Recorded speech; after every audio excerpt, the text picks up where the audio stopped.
এখন বাংলাদেশ টিমের জন্য দোয়া হইবে। তো ওইটা ঠিকঠাক আছে তো? ইয়া রব্বুল আলামিন, ওই যে আমাদের লিটন কুমার দাস এত বড় একটা কোরবানি গেছে, মানুষে গরু না কিনে ওরে কোরবানি দেয় নাই কেন?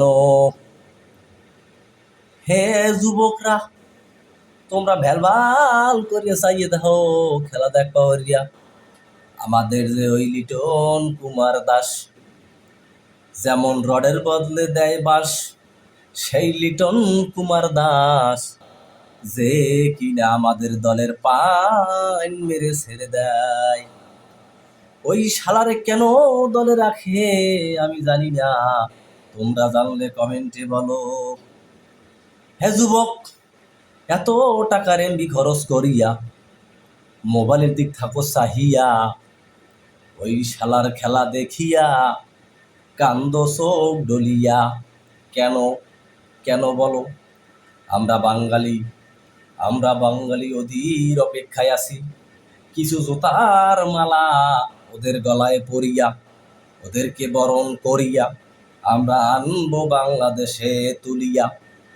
আপনারা দেখবেন সবাই চাহিয়া, অল্প অল্প বয়সে শালারা বিয়া করিয়া আডুর ক্যালসিয়াম খুয়াইয়া, তারপরে যে পারে না 6 মারতে যায় আউট হইয়া, ওদেরকে আমরা কেডা বলেছে অল্প বয়সে বিয়া করিয়া খেলিতে?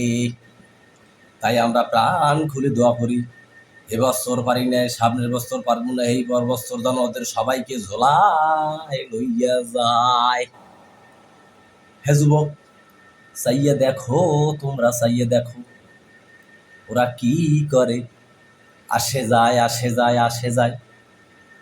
আমাদের এই যে শান্ত আজকে যে ভালো খেলেছে, কি ভালোটা খেলেছে, 30 বলে 40 রান করেছে, 200 জায়গায় কি এটা করা উচিত হয়েছে? সব কথা বাদ দিলাম, আমাদের যে লিটন কুমার দাস জাতীয় দলের মারিয়া যায় বড় বড় বাস, ওরে যদি পাইতাম জোতা দিয়া বরণ করিয়া বাংলাদেশে উড়াইতাম। আচ্ছা, বাংলাদেশের মানুষ এখনো কি করে জোতার মালা ওদেরকে ফেরি পাঠায় না, ফেরি। ওদের কি মনে চায় জানেন? ওদেরকে ইচ্ছা মতো জোতা বেটা করতে মনে চায়, মান সম্মান ইজ্জত কিছু আর রাখবো না শালারা। আমার মনে হয় এই যতদিন বিসিবির কোনো লোক চেঞ্জ না হইবে, ততদিনে বাংলাদেশের কোনো খেলার মান আইবে না।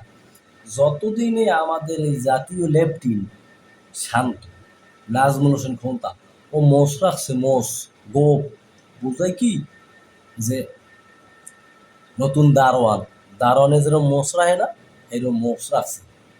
ওরা তো দারোয়ানের চাকরি দেওয়া উচিত, ওর তো ক্রিকেট খেলার বয়স হয় নাই। আপনারা সবাই আমিন ধরেন, আল্লাহ ওদেরকে সবাইকে ঝোলায় লইয়েছে।